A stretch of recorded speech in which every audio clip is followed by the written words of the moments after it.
what you're looking for. It's me, the old me. It's a style.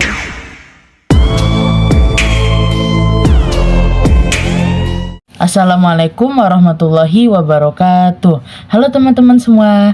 Perkenalkan, nama saya Elvina Ramadhani dari kelas 1110 Peminatan Ilmu Hadis dengan guru pengajar Bapak Irfandi MPD.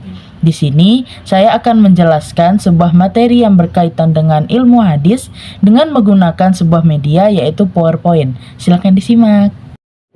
Nah, di sini saya akan menjelaskan serta menerangkan materi dari ilmu Rijalul Hadis. Sebelum kita masuk ke pembahasan, di sini kita akan melihat apa saja materi yang akan kita bahas. Yang pertama adalah pengertian, yang kedua adalah syarat-syarat, yang ketiga adalah kegunaan atau fungsi, yang keempat adalah gelar-gelar, dan yang kelima adalah cabang-cabang. Nah, langsung saja kita masuk ke materi pertama, yaitu tentang pengertian. Pengertian Rijalul Hadis berasal dari kata rijal dan hadis. Rijal adalah bentuk jamak dari kata rojulun rijalun, yang secara bahasa artinya orang laki-laki. Pengertian Rijalul Hadis secara istilah adalah orang yang menerima hadis dari gurunya dan menyampaikan hadis yang telah ia terima dari gurunya kepada orang lain. Selanjutnya adalah syarat-syarat bagi Rijalul Hadis. Yang pertama, sudah pasti Rijalul Hadis ini diwajibkan beragama Islam. Yang kedua, Rijalul Hadis ini sudah harus balik dan mempunyai akal yang sehat. Dan yang ketiga adalah Rijalul Hadis ini harus bisa adil. Yang keempat, Rijalul Hadis ini harus dabit atau memiliki hafalan yang kuat. Yang kelima, Rijalul Hadis ini memiliki sanad yang bersambung dan tidak terputus. Dan yang terakhir adalah Rijalul Hadis ini bisa dipercaya dan tidak akan berbohong. Selanjutnya adalah kegunaan dari adanya ilmu Rijalul Hadis. Nah, yang pertama, kita tuh dapat mengetahui mana hadis yang bisa diterima dan mana hadis yang tidak bisa diterima. Yang kedua, kita dapat mengetahui nama-nama periwayat yang meriwayatkan hadis serta julukannya. Yang ketiga, kita dapat mengetahui kapan tanggal lahir perawi tersebut, kapan wafatnya, di mana tempat tinggalnya, dan kota yang pernah dikunjungi olehnya. Yang keempat, kita dapat mengetahui status hadis itu apakah sahih atau doif ketika belum ada kejelasan dari status hadis ulama terdahulu. Selanjutnya yaitu gelar-gelar yang diberikan kepada para Rijalul Hadis. Di sini terdapat 6 gelar. Di antaranya yang pertama adalah Amirul Mukminin fil Hadis.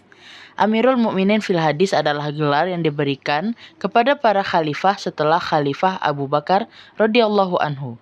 Orang-orang yang mendapatkan gelar ini salah satunya di antaranya adalah Syu'bah ibnu al-Hajjaj. Yang lain selain itu berupa imam-imam terkenal seperti Ahmad bin Hambal, Imam Bukhari, dan Imam Muslim. Yang kedua adalah Al-Hakim. Al-Hakim yaitu orang yang dapat menguasai seluruh ilmu-ilmu hadis sehingga tidak ada yang tertinggal darinya. Gelar ini adalah gelar keahlian bagi imam-imam hadis yang menguasai seluruh hadis baik dari sisi sanad maupun matan. Orang yang mendapatkan gelar ini diantaranya Imam Malik, Imam Syafi'i, Ibnu Dinar, Al-Laits bin Sa'ad. Selanjutnya adalah Al-Hujjah. Al-Hujjah ini merupakan gelar yang diberikan kepada imam yang sanggup menghafal 300.000 hadis.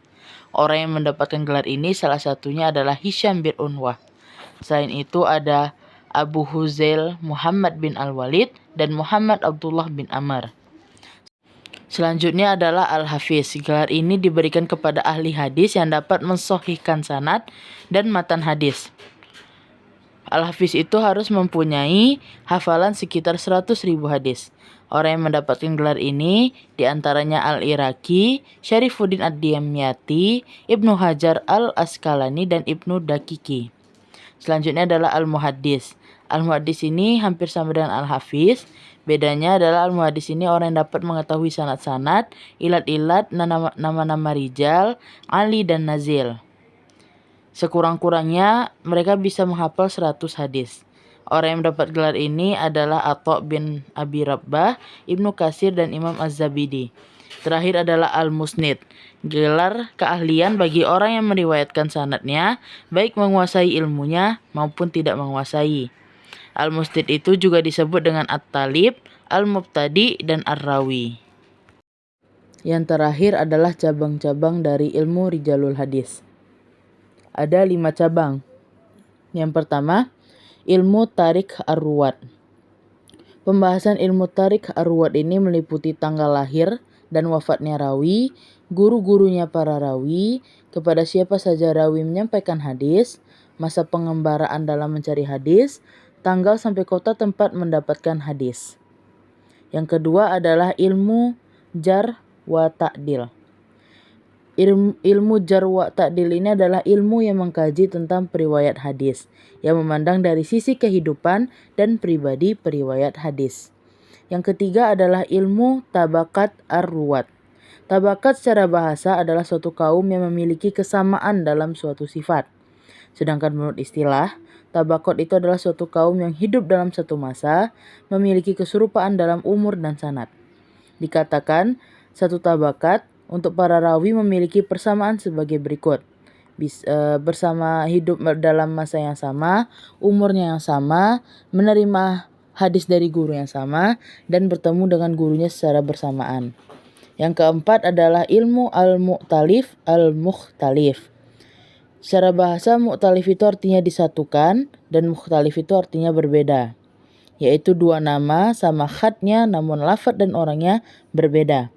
Yang kelima dan yang terakhir adalah ilmu al-muttafiq wa al-muftariq.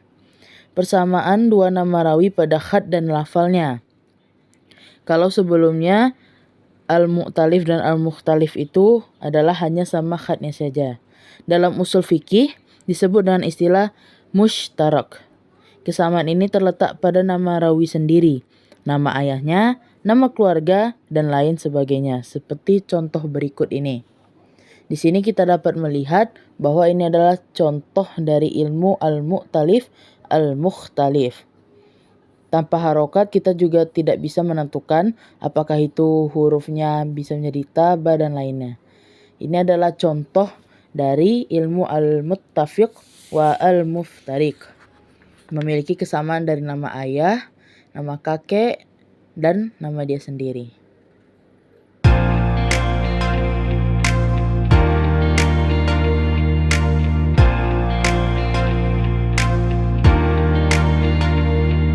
Nah, bisa kita simpulkan dari materi yang telah dijelaskan tadi bahwa Rijalul Hadis itu bukan orang yang sembarangan, bukan orang yang bisa semua orang bakal menjadi Rijalul Hadis, tetapi ada syarat dan ketentuan tertentu, serta ada mendapatkan gelar dari beberapa hafalan hadis yang telah mereka hafalkan.